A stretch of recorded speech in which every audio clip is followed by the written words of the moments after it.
Hi guys, so welcome to our class for the evaluation class. So today's topic is quite different with the last topic because for today we are going to focus on using the SPSS analysis application. So what is SPSS analysis application? Is an application that you use to analyze your data, especially for the quantitative data with the very fast way ya.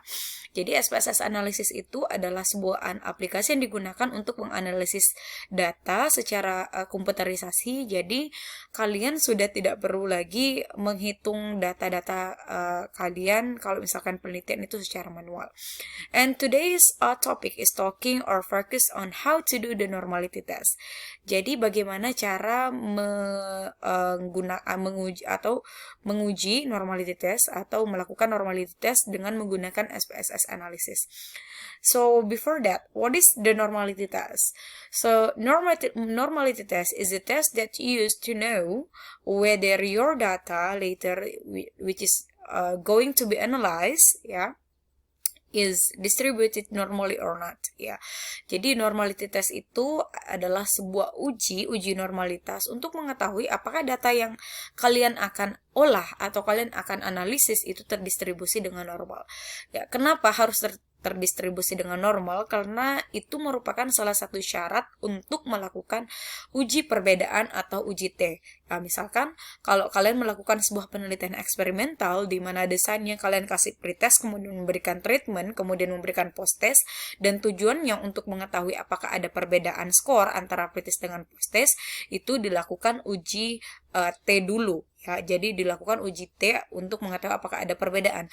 Sebelum melakukan uji T, salah satu syaratnya yang mutlak adalah kita harus melakukan uji normality dulu atau uji normalitas dulu. Nah, ini yang akan saya show how to do the normality test using the SPSS analysis. Ya, so as you can see here, saya sudah buka, I have opened the SPSS analysis. Begini tampilannya kalau kalian sudah buka. Kemudian di sini kalau kalian perhatikan di sini ada dua bar, ada data view, kemudian ada variable view. Oke. Untuk data view, untuk variable view, untuk kolom name yang pertama kalian tuliskan score, kemudian untuk kolom name yang kedua kalian tuliskan test types. Untuk type dan width-nya nggak usah diperhatikan. Untuk kolom desimalnya kalian nolkan semua ya, kasih 0 semua seperti yang awalnya tadi 2 ya. Nah, saya kasih 0. Jadi kayak gini caranya. Oke. Kemudian untuk kolom label sama dengan kolom name, kita juga kasih score. Kemudian test types-nya juga sama labelnya. Untuk kolom values yang di kolom yang kedua ini kita kasih label ya. Gunanya untuk apa? Saya remove dulu ya.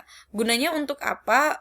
Karena di sini kita mau menganalisis data pretest dengan post-test, makanya kita harus kasih label. Jadi untuk data pretest kita kasih label 1 ya. Jadi untuk tuliskan di kolom value kita tulis satu, kemudian label kasih pretest, kemudian untuk kolom value yang kedua untuk data post-test kita kasih label yang kedua ya. Jadi maksudnya di sini nanti yang di data view itu untuk skor pretest kita kasih kode 1, kemudian untuk post-test kita kasih skor post-test kita kasih kode 2, kemudian klik oke. Ya, kembali ke data view. Di sini saya sudah punya data pretest dengan post-test. Ini hanya data contoh ya guys ya, dan saya sudah caranya tadi adalah kita copy dulu yang di pretest ini, data pretest ini semua ya kayak gini ya. Copy aja kemudian dipaste di sini. Oke, ya saya remove dulu,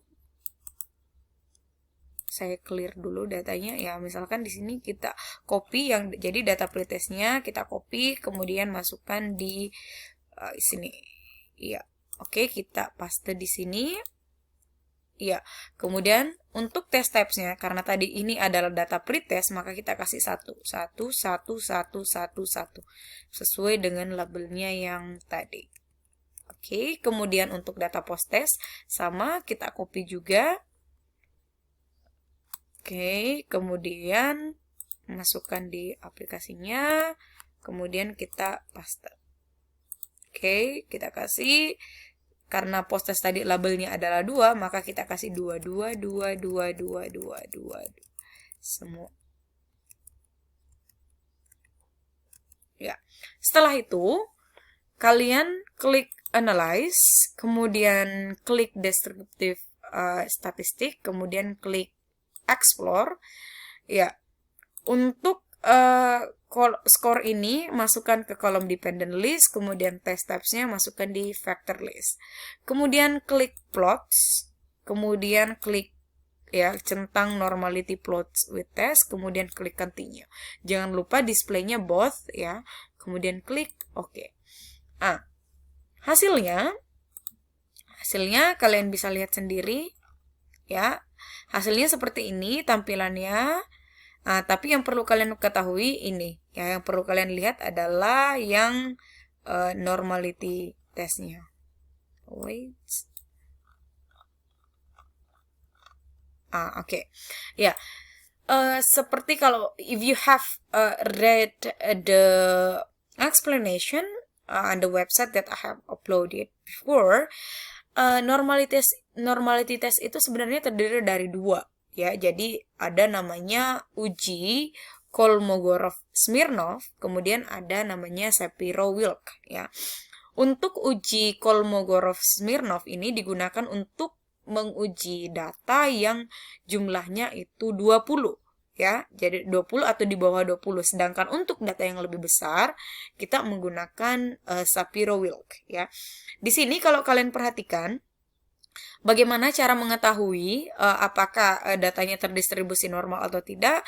Kalian bisa lihat nilai signifikansinya. Jadi kalau titik ini berarti artinya adalah 0, ya. Jadi untuk mengetahui apakah datanya terdistribusi normal atau tidak, yang angka yang di sini kita bandingkan ya, kita bandingkan dengan 0,05. Jadi kalau kalian perhatikan di sini untuk pretestnya ya, untuk data pretestnya kalau kita pakai uji Kolmogorov itu dia terdistribusi dengan normal. Kenapa? Karena nilai signifikansinya lebih besar daripada 0,05 ya. Sedangkan kalau di post testnya kalian bisa lihat ini tidak terdistribusi dengan normal ya. Kemudian untuk di Shapiro-Wilk-nya ya, untuk datanya, karena ini memang datanya hanya 20 ya, 20 pesertanya, maka memang kalau kita pakai uji Shapiro-Wilk itu pasti tidak terdistribusi dengan normal. Kalian bisa lihat sendiri di sini 0,029 itu lebih kecil daripada 0,05. Jadi kalau kita pakai uji Shapiro-Wilk, datanya itu dia tidak terdistribusi dengan normal ya. Jadi kalau misalkan kalian harus melihat dulu jumlah datanya atau jumlah sampelnya. Kalau misalkan dia lebih dari 20 atau misalkan lebih besar ya, maka kita pakai uji Shapiro-Wilk. Tapi kalau misalkan dia hanya 20 atau di bawah 20 sampelnya, maka kita pakai uji Kolmogorov-Smirnov di sini. Maka di sini datanya dia adalah normal. Oke guys, so yang lain-lain ini kalian sudah bisa baca sendiri, tapi yang paling penting untuk dipahami adalah ini. Ya, jadi untuk uji normality test itu, bagaimana cara mengetahui apakah datanya normal atau tidak? Kalau dia atau nilai signifikansinya ini lebih besar daripada 0,05, maka dia datanya terdistribusi dengan normal. Tapi kalau tidak atau lebih kecil daripada 0,05 di nilai signifikansinya di sini, maka datanya tidak terdistribusi dengan normal. Okay guys, that's all and thank you very much.